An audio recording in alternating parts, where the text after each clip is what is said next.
ஆண்டுகளாக விதைத்து இன்று கொடியிலும் இரத்த சிவப்பு நிறமான சிகப்பை உணர்த்துகின்றது.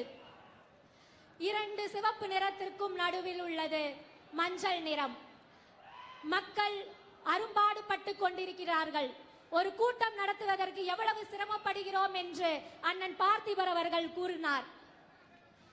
இவ்வளவு பெரிய அநீதியை அதிலிருந்து விடுபட்டு மக்கள் எழுந்து வந்து மகிழ்ச்சியாக நிம்மதியாக வாழ வேண்டும் என்பதை ஒரே லட்சியமாக ஒரே நோக்கத்தோடு மன தெளிவோடு நம்மை எல்லாம் ஒரே பாதையில் பயணிக்க வைக்கின்றதுதான் இந்த மஞ்சள் நிறம்.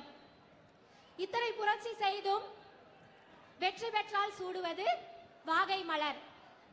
போரில் வெற்றி பெற்ற மன்னர்கள் திரும்பி வரும்போது வாகை மலர் சூடி வந்தார்கள் என்று வரலாறு கூறுகிறது. போருக்கு செல்லும் முன்னரே நாம் வெற்றி பெறுவோம் என்ற நம்பிக்கையுடனே பெரும்பிடுகு முத்திரையர் மன்னர் வாகை மலரை சூடியே வந்தார்.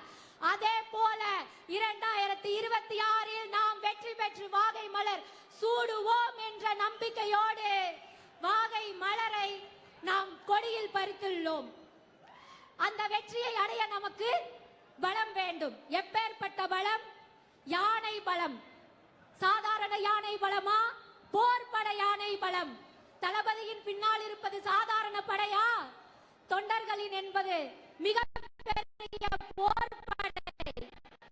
அப்படிப்பட்ட போர்படையின் பலத்தை நாம் இந்த போர் என்றும் நாம் சங்ககால இலக்கியத்தில் உருவாக்கிய அனைத்து சின்னங்களையும் தமிழர் மரபையும் வரலாறையும் இன்று பொறித்துள்ளது நம் தமிழக வெற்றி கழக கொடி.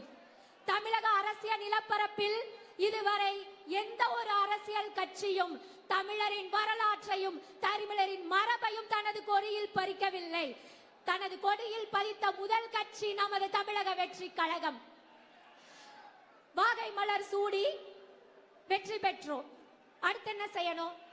மக்கள் மகிழ்ச்சியாக வாழ்றதுக்கு செயல் திட்டம் செய்யணும். அப்படிப்பட்ட செயல் திட்டங்களை உணர்த்துவதுதான் நம்ம கொடியில உள்ள வாகை மலரை சுற்றியுள்ள 28 நட்சத்திரங்கள். நம் தலைவர் நல்லிணக்கமே ஆதரிப்பவர். அதனால் தான் கொடியிலும் பச்சை மற்றும் நீல நிறத்தில் அந்த நட்சத்திரத்தை வடிவமைத்துள்ளார். இது போன்ற ஒரு கொடியை வைத்துக் கொண்டு அரசியல் களத்தில் 75 ஆண்டுகள் 50 ஆண்டுகள் என்று பெருமை பேசுகிறார்கள். 200 வெல்வோம் வரலாறு படைப்போம் என்று இருமாப்புடன் கூறுகிறார்கள். ஒன்றே ஒன்று மட்டும் சொல்லிக் கொள்கிறேன். 50 வருடமானாலும் 75 வருடமானாலும் ஒரு பெரிய அரசாங்கத்தை கட்டி எழுப்பலாம். ஆனால் அவற்றை எல்லாம் ஒரே ஒரு மக்களின் நம்பிக்கை என்ற ஒற்றை விஷயத்தில் அழித்துவிட முடியும். நம் தலைவர் தளபதி அவர்கள் மக்கள் மீது கொண்டிருக்கும் அன்பும் மக்கள் அவர் மீது கொண்டிருக்கும் அன்பும் நம்பிக்கையும் இந்த மன்னராட்சியை வீழ்த்தும். ஒரு ஆங்கிலத்தில் ஒரு சொற்சொடர் உள்ளது. Rome can take years to be built. அதாவது ரோம் கட்டப்பட பல வருடங்கள் ஆகலாம். But it can be destroyed in a single minute or day.